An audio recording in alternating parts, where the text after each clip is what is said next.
खतरनाक है, उससे बचना है। इन्न जहन्नम कानत मिरसादा लित्तागीन मआबा, सरकशों का ठिकाना है। लाबिसीन फीहा अहकाबा, जिसमें मुद्दतों दराज रहेंगे, यानी जिसके बारे में कहा यौमिन कान मिक़दारु 50 अल्फ सना, कि जिसकी मिक़दार 50,000 साल है। वहाँ अल्लाह तबारक व तआला कहता है कि आखिरत का एक दिन अल्लाह तबारक व तआला ने 50,000 साल के बराबर रखा है दुनियावी एतबार से। आज हमें ये बात समझ में नहीं आती, लेकिन जब हम आखिरत में होंगे तो ये बात समझ में आ जाएगी। जिसके लंबाई और चौड़ाई इतनी है, जिसकी तवील मुद्दत है, मेरे बुजुर्गों दोस्तों, क्या आप उसमें रह पाएंगे? उसी को कहा लाबिसीन फीहा अहकाबा, जिसमें मुद्दतों दराज रहेंगे।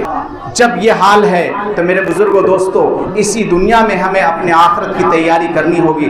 जब हम अपने आखिरत में तैयारी कर लेंगे, अपने आखिरत को संवार लेंगे, तो फिर ही अल्लाह तबारक व तआला के सामने हम अपना जवाब दे पाएंगे। जब ये कहेगा, जब आपको कब्र में डाला जाएगा और आपसे पूछेगा मन रब्बुका, तेरा रब कौन है, तो तू बता पाएंगे कि मेरा रब अल्लाह है। अगर अल्लाह के हुक्मों के मुताबिक आप अपनी जिंदगी को गुजारे होंगे तभी तो बता पाएंगे। आज हम अल्लाह को छोड़ करके गैरुल्लाह के दर पर जाते हैं, जबकि अल्लाह तबारक व तआला ने कहा इन्न शिर्क लज़ुल्मुन अज़ीम, कि शिर्क बड़ा गुनाह है। आज बहुत सारी औरतें, खास तौर से यहाँ पर औरतें आई भी हैं, उनकी तरफ मैं मुखातब हूँ और उनसे कहना चाहता हूँ कि तुम्हारा खुदा सिर्फ एक है, किसी और के दर पर झुकने की ज़रूरत नहीं, किसी और के दर पर जाने की ज़रूरत नहीं। जब तुमने ये कह दिया है ला इलाहा इल्लल्लाह, कि अल्लाह के सिवा कोई माबूद नहीं, जब तुम ये कहते हो कुल हुवल्लाहु अहद, कि कह दीजिए कि अल्लाह एक है, अल्लाहु समद, कि अल्लाह बेनियाज है, तो फिर उसी एक अल्लाह की इबादत करनी होगी, उसी एक अल्लाह के सामने अपने सर को झुकाना होगा।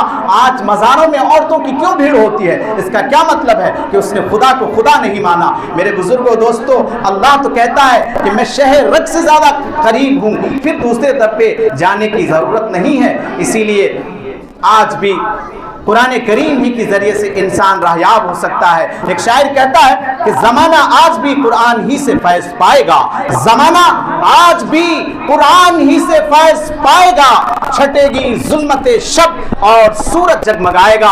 जिस तरह से सूरज निकलता है रात की तारीकी को ख़त्म कर देता है, इसी तरह से जब कुरान करीम तुम्हारी ज़िंदगियों में आएगा तो तुम्हारे दिलों को मुनव्वर, मुजल्ला और मुसफ़ा कर देगा, तुम्हारी ज़िंदगियों से बुराइयों को ख़त्म कर देगा। शर्त यह है कि तुम तौबा कर लो। इन्नल्लाह युहिब्बुत तव्वाबीन व युहिब्बुल मुतत्तहिरीन, कि अल्लाह तबारक व तआला तौबा करने वाले को बेहद पसंद करता है। मेरे बुजुर्गों और दोस्तों, अल्लाह तबारक व तआला बहुत ज़्यादा माफ़ करने वाला है, बहुत ज़्यादा रहम करने वाला है।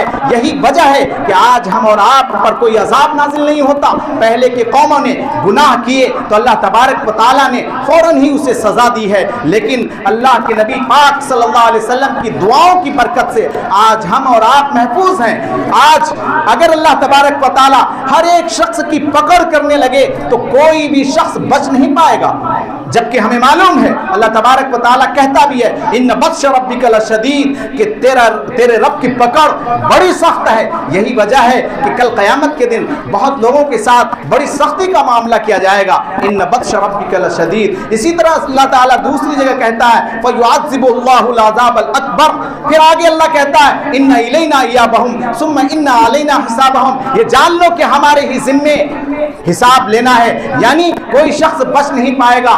और अल्लाह ताला ने दूसरी जगह कहा वल आदियाति ज़बहा फल मूरियाति क़दहा फल मुग़ीराति सुबहा फअसरन बिही नक़ा ववसतन बिही जमा।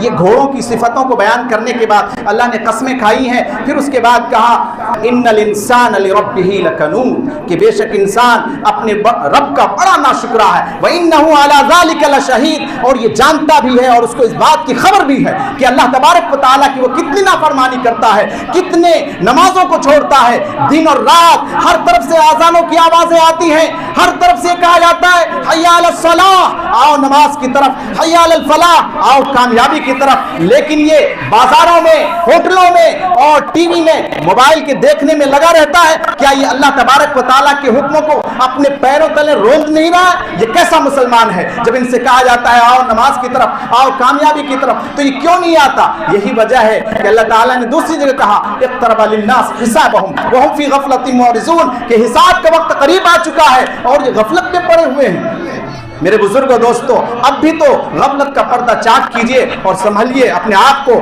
جبکہ ہمیں معلوم ہے کہ جب موت کا وقت آ جائے گا کوئی بھی نہیں بچ پائے گا، کوئی بھی بچ نہیں پائے گا۔ کوئی بھی بھاگنے کی کوشش کرے فی بروج مشیدہ، چاہے وہ مضبوط دیواروں میں کیوں نہ ہو، شداد کیوں نہ ہو، فرعون کیوں نہ ہو، حامان کیوں نہ ہو، سب کو اللہ تبارک و تعالیٰ نے موت کے عذاب میں جکڑا اور اس کو جہنم کے لیے ہمیشہ کا ایندھن بنا دیا۔ اللہ تعالیٰ نے کہا هل اتاك حدیث الجنود فرعون و ثمود بل الذین کفروا فی تکذیب واللہ من ورائهم محیط۔ اللہ تعالیٰ نے فرعون کو، ثمود کو، طاقتور فوج والوں کو، هل اتاك حدیث الجنود، سب کو اللہ تبارک و تعالیٰ نے اپنے عذاب میں گھیرا اور کوئی بھی نہیں بچ پایا۔ والامر یومئذ للہ، اور معاملہ اس روز اللہ ہی کے حوالے ہے۔ میرے بزرگوں دوستو، وہ شخص کامیاب ہو جائے گا جس کے دائیں ہاتھ میں نام اعمال دیا جائے گا۔ اللہ تعالیٰ نے کہا کہ فَأَمَّا مَنْ ثَقُلَتْ مَوَازِينُهُ فَهُوَ فِي عِيشَةٍ رَاضِيَةٍ، کہ جس شخص کا پلڑا بھاری ہوگا کل قیامت کے دن، جس کی نیکیاں زیادہ ہوں گی، فَهُوَ فِي عِيشَةٍ رَاضِيَةٍ، تو وہ نیک ہوں گے، خوش ہوں گے، اپنے آرام سے زندگی بسر کر رہے ہوں گے۔ لیکن وَأَمَّا مَنْ خَفَّتْ مَوَازِينُهُ، اور جس شخص کا پلڑا ہلکا ہوگا، فَأُمُّهُ هَاوِيَةٌ، تو اس کا ٹھکانہ ہاویہ ہوگا۔ وَمَا أَدْرَاكَ مَا هِيَ، اور آپ کو کیا معلوم کہ ہاویہ کیا ہے؟ نار حامیہ، ایک بھڑکتی ہوئی آگ ہے۔ میرے بزرگوں دوستو، آج اللہ تبارک و تعالی نے ہمیں اس مجلس میں آنے کی توفیق دی ہے اور ہم آپ سے امید کرتے ہیں کہ ہم اللہ تبارک و تعالیٰ سے زیادہ ڈرنے والے بنیں گے، اللہ تعالیٰ کی تخلیق میں غور کریں گے کہ اللہ تعالیٰ نے ہمیں اس روئے زمین پر کیوں بھیجا ہے، کیا عبث اور بیکار بھیجا ہے؟ نہیں۔ افحسبتم انما خلقناکم عبثا وانکم الینا لا ترجعون، کہ کیا تم نے یہ خیال کر رکھا ہے کہ ہم نے تمہیں یوں ہی روئے زمین پر بھیج دیا؟ نہیں، ہمیں مقصد کے تحت بھیجا گیا ہے، اور وہ مقصد یہ ہے کہ ہم اللہ کو اللہ مانیں اور اس کے مطابق عمل کریں۔ جب ہم اللہ کو اللہ مان لیں گے تبھی اللہ تبارک و تعالیٰ آپ کے بارے میں یہ فیصلہ کریں گے کہ اسے جنت میں جگہ دیں۔ میں آخر میں ایک حدیث سناتا ہوں کہ اللہ تبارک و تعالیٰ کا دربار ہوگا۔ اللہ تبارک و تعالیٰ کے یہاں 3 کچہریاں ہوں گی۔ ایک کچہری وہ ہوگی کہ جس میں اللہ تبارک و تعالیٰ سب لوگوں کے بارے میں کہے گا کہ جو لوگ مجرم ہیں وہ الگ ہو جائیں، جن لوگوں نے شرک کیا ہے وہ الگ ہو جائیں۔ وَامْتَازُوا الْيَوْمَ أَيُّهَا الْمُجْرِمُونَ أَلَمْ أَعْهَدْ إِلَيْكُمْ يَا بَنِي آدَمَ أَلَّا تَعْبُدُوا الشَّيْطَانَ إِنَّهُ لَكُمْ عَدُوٌّ مُّبِينٌ، کہ مجرموں الگ ہو جاؤ، جنہوں نے شیطان کی عبادت کی، جنہوں نے ان کی پیروی کی، وہ لوگ الگ ہو جائیں، جنہوں نے شرک کیا وہ لوگ الگ ہو جائیں۔ اور اللہ تعالیٰ اس کے بارے میں کہے گا کہ اس سے کوئی حساب و کتاب لینے کی ضرورت نہیں، بلکہ اس کو سیدھے جہنم میں ڈال دو۔ کیا کہے گا؟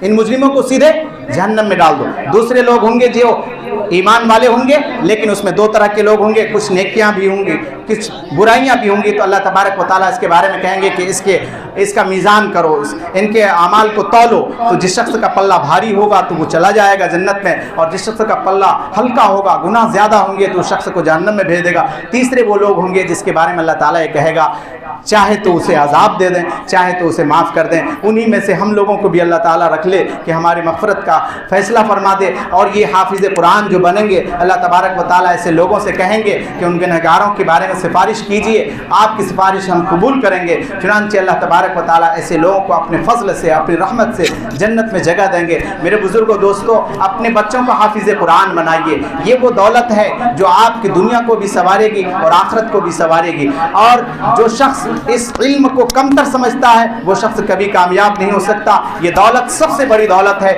وہ سینہ سب سے زیادہ محفوظ ہے، اور وہ سینہ قابل بابرکت ہے اور قابل لائق تحسین ہے کہ جس سینے میں اللہ تبارک و تعالیٰ نے قرآن کریم کو بسا دیا۔ اور دوسری طرف یہ بھی میں کہوں گا، خاص طور سے جو لوگ حافظ قرآن ہیں، قرآن کریم کو بہت زیادہ پڑھا کریں، اس لیے کہ قرآن کریم کو جو شخص پڑھتا نہیں ہے اس کے سینے سے قرآن بڑی تیزی کے ساتھ نکلتا ہے۔ حدیث میں آتا ہے کہ جیسے ایک اونٹ کو چھوڑ دیا جائے تو بڑی تیزی کے ساتھ نکل جاتا ہے، اسی طرح سے اس سے بھی کہیں زیادہ قرآن بڑی تیزی کے ساتھ سینے سے نکل جاتا ہے۔ اگر آپ کو اللہ تعالیٰ نے حافظ قرآن بنایا ہے تو آپ اس کو پڑھیے، اپنے رات دن میں اس کو شامل کیجئے، غفلت کا پردہ ہٹائیے۔ اللہ تبارک و تعالیٰ ہم سب کو کہنے سننے سے زیادہ عمل کرنے کی توفیق عطا فرمائے۔